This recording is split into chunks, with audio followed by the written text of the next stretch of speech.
Welcome back to episode 12,436 of the ReKrap, where we're going to be reacting to the Bears losing a nail-biter 52-21 to the Lions in Detroit.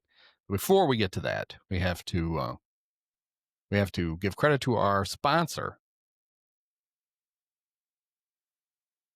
At Celozzi-Ettleson Chevrolet, our best advertisement appears on cars driven by over 100,000 satisfied customers.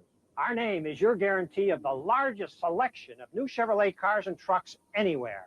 And we promise the very best price on whatever you choose, or we'll give you back the difference in cash. So for the best price and best selection, make sure your next car carries the Celozzi-Ettleson Chevrolet name.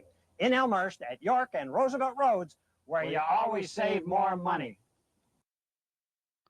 Celozzi-Ettleson, great longtime sponsor of the ReKrap, as well as the Benkowski Sports Spectacular. Couldn't do any of this without those great sponsors. So thank you, Phil and Bob, whatever.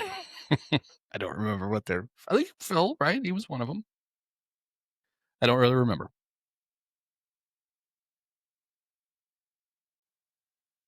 But anyway, we are here to talk about the 52-21 squeaker that the Bears lost in Detroit. Came down to the final play of the first half, and then it got worse from there. One of the issues we're going to have here until the Bears figure this out and start to play a little more competitive football, although I guess they play competitive football on Monday, but today, not so much, is we're stuck in this very familiar zone of today we got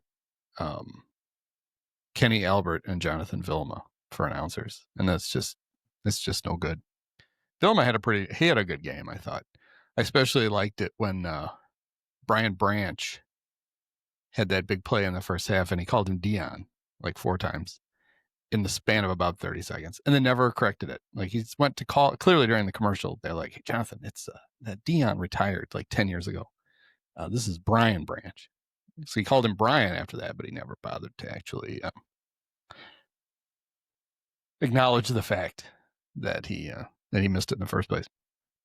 So Ben Johnson, the start to the Ben Johnson era is not quite what we were hoping for, but I have good news for you. The greatest Bear coach of our lifetimes. Is that true? Papa Bear didn't coach while Mike Ditka. He also started 0-2, and one of those 2 losses was to the Lions. And when I was looking this up, it was 1982. It was the strike year. The Bears started 0-2. Were terrible in the first 2 games, just god awful. They combined, in the 2 games combined, they threw for 239 yards, not average. That was the total. And despite the fact they had Walter Payton, the greatest running back in the game at the time, probably the greatest of all time, they total yardage, rushing yards for the 2 games was 98, and they played the Lions and the Saints, who were just as good as you would expect.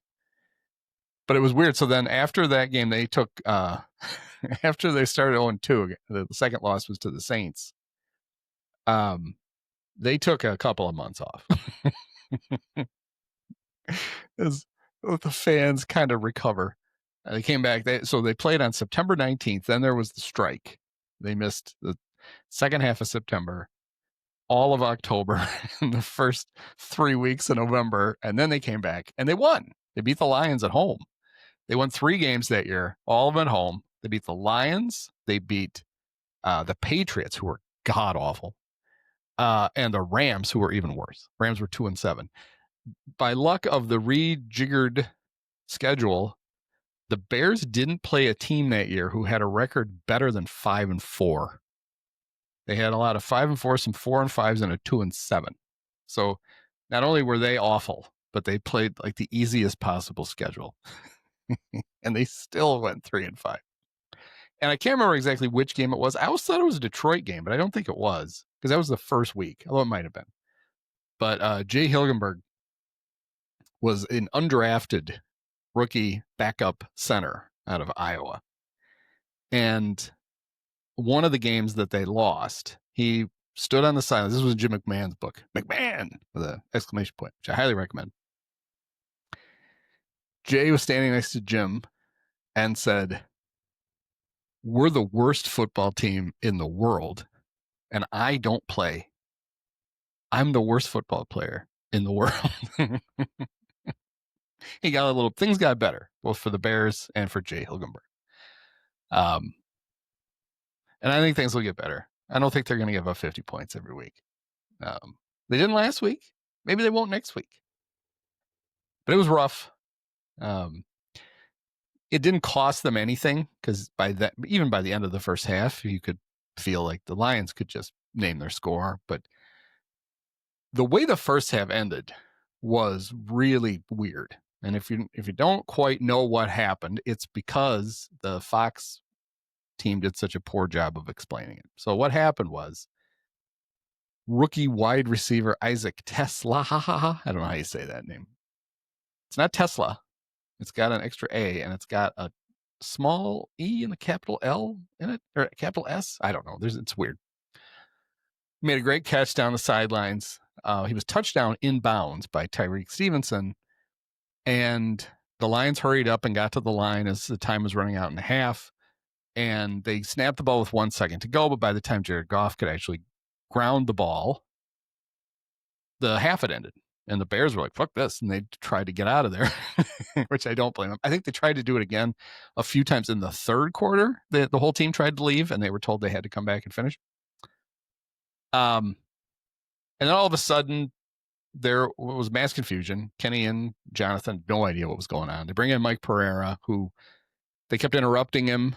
And then they talked over the explanation from the ref. And I don't even think they showed it. This is kind of like how ESPN botched the description of the play Ben challenge last week. The one I still think was a fumble, but nobody agrees with me, but me and Ben. That's all that matters. Or us two. So apparently what they ruled was the call in the field was correct. Tesla was down inbounds, but one of the officials signaled for the clock to stop, but the clock operator did not stop the clock. So somehow the Bears got penalized for the clock operator at Ford Field doing it right and having the half expire because the half should have expired.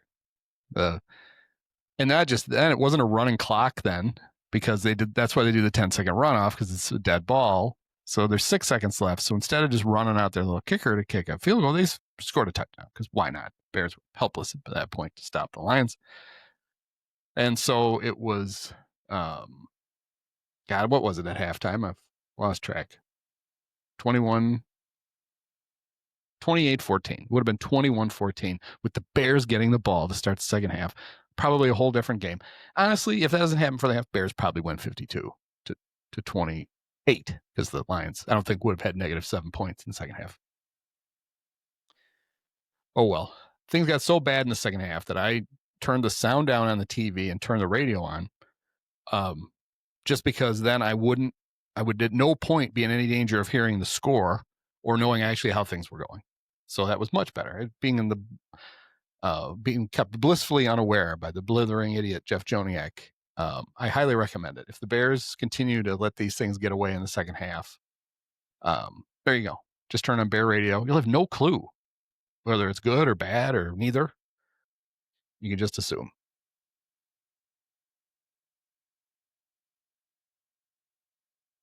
So I don't know. I was going to try to do these like cap because that's the whole idea. I just can't because I can't channel that instant rage. Maybe if I thought the Bears were actually supposed to be really good this year and this was like, oh my God, I can't believe how things are going. No, we know that it's a process, right? We have to tell ourselves that it's a process. They're going to be better in the second half and it's going to make us all happy. And honestly, for the first half, we should think that because then you can just delude yourself into not throwing a fit when shit goes bad. The Bears had some encouraging things that happened, right? Jalen Johnson had returned to the defense. TJ Edwards had returned to the defense. They're still missing Kyler Gordon. And because in the Minnesota game, they went into it without those 3 guys, and those are 3 of their 5 best defensive players. And it makes it very tough to stop good NFL offenses. And they didn't really face one last week as J.J. McCarthy is still whatever. They did this week, one of the best. And so that was good to get those guys back, and then they both got hurt. And they left the game. And by the second half, it was the same bunch of, which preseason game is this? Preseason game 3? Is that who these guys are running around? They're not going to actually make the team. Oh, they're on the team? Oh, that seems less than ideal. I did think that 2 guys played well. I thought Caleb played pretty well, and I thought Rome Odunze played really well. That's nice to see those 2 getting a connection, as much as Jonathan Vilma seems to want to force the ball to DJ Moore as much as possible. He's their most dynamic receiver. He's the one who gets separation. No, that's Rome, and that part was working, right? The DJ does need to get the ball because he's a good player, and they need to get the ball to more good players. I did think it was unfortunate that apparently both Colston Loveland and Cole Kmet missed the bus. They weren't at the game. Is that right? No, they were there. Oh. And of course, the big controversy, of course, Caleb benched in the second half for Tyson Bagent when they're down by 32 or whatever it was at the time. So that I'm sure there'll be some geniuses who will call in and say they move the ball so much better with Bagent. They should just stick with him. Okay, you tell yourself that. Those are the same guys that spent all week drooling over Justin Fields' stat line. In week 1, like that's the guy we should have kept. We should have built all the weapons around him. Go take a look at Justin Fields' stat line for week 2, and then see if that's you still feel that way. Is 34 total passing yards in a game? Is that good? Does that seem good? No.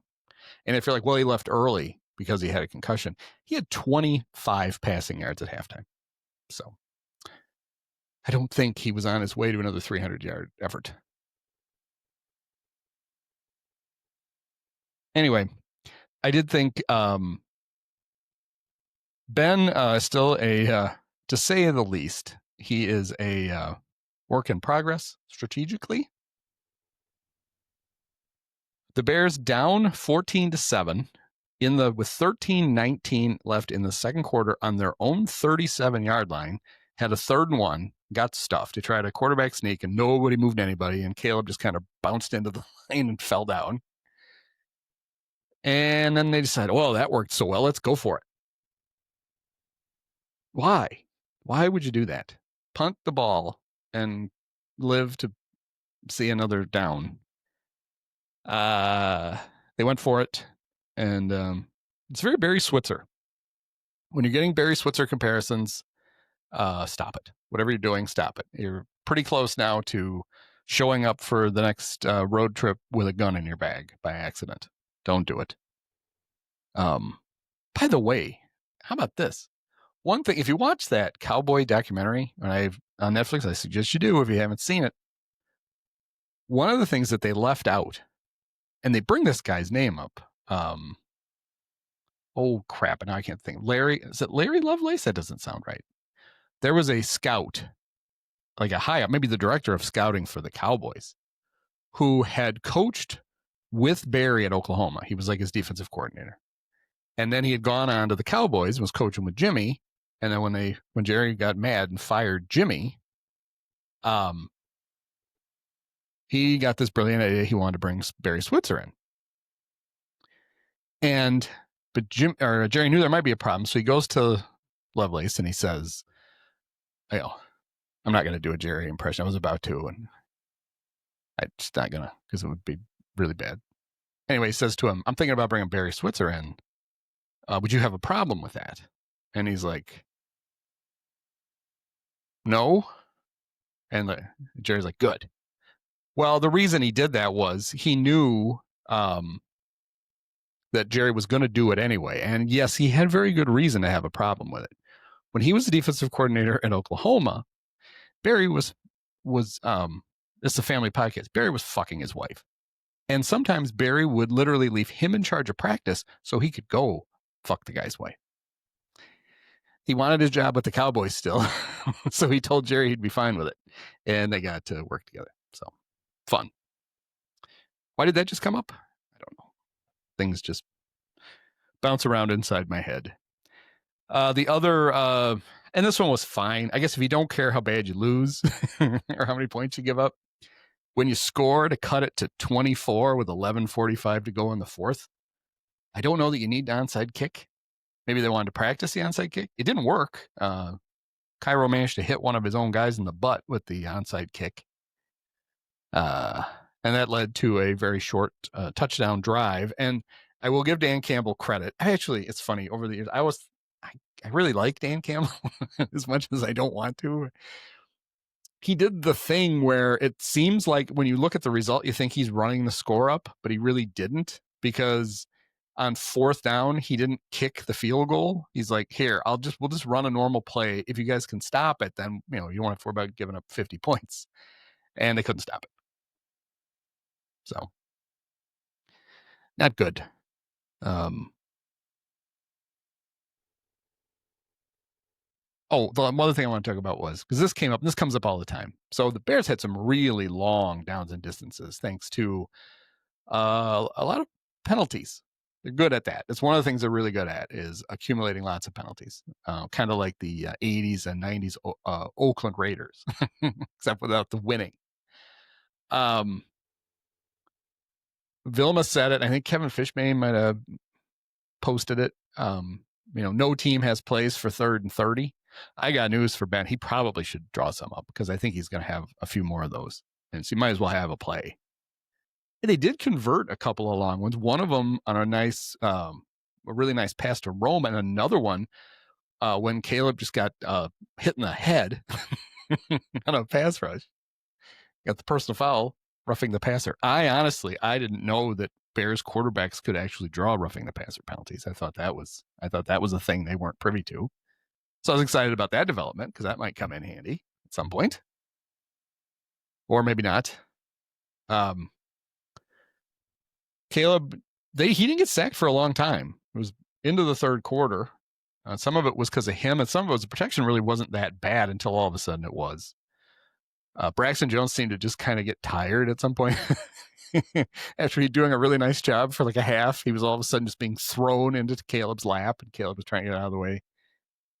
He got sacked 4 times. It could have been 8 if it wasn't for him. And I think any of them were of the egregious. We're going to hear he got sacked 68 times over and over and over again. But it's already considerably different. At least that part, maybe only that part. But yeah, you ended up getting sacked 4 times, which you don't want. But defensively, it was awful. And, that's supposed to be the one part of the team you could count on. And we haven't been able to count on that yet. Basically, from the start of the second half, not even that, middle of the third quarter against the Vikings, when all of a sudden they couldn't stop the run, it's been bad. And I know some of it is injury, but it can't all be that. And every team has injuries, so you don't get to use that an excuse, at least not for very long. The Jalen Johnson thing's bad. I mean, if he sits out all of training camp and the first game with a groin, he's got a groin, and then comes back and plays pretty well. Made a great play. The play that he made, that he got hurt on, was a great play. And then face down in the grass or the turf, whatever it is, and then he's out. So, I mean, I can't imagine it's like he'll be back next week. It's probably very bad. So it's no fun watching this defense without him in it. And they really miss Kyler Gordon. You really miss Kyler Gordon, especially against the Lions, because a really good nickelback can help take away some of the things that they really like to do. And when you don't have that, they can do pretty much whatever they want, which was less than fun. So anyway, don't worry, it gets better. Cowboys, Raiders, bye. And then the Commanders. Cowboys played a wild ass game, where Russell Wilson was just throwing bombs all over the Fluce's incredible defense. But then The Notre Dame kicker who never kicked at Notre Dame. Is it Brandon Aubrey? Michael Aubrey? Somebody. Aubrey? That would be fun. Made a 64-yarder and nobody was surprised. And then ended up he made a normal-sized field goal to win it. So that's who the Bears get next. And I already shudder because it's a 3:25 game, which means if it's Cowboys-Bears 3:25, it's not like it's a West Coast game. That means a considerable part of the nation is going to see this. And Bears aren't ready for that. Call us in November. Maybe by then we're ready to be seen by an audience larger than a small fraction of the upper Midwest. Anyway, that's all I got. So I kind of did the first ReKrap as a joke, and I really wasn't going to do these. And then you guys actually listened to it, so it's your fault that it's back. And we'll see how far it goes. Hey, at least we got the Cubs to get excited about, and their upcoming 2-game stint in the playoffs. So see you guys later.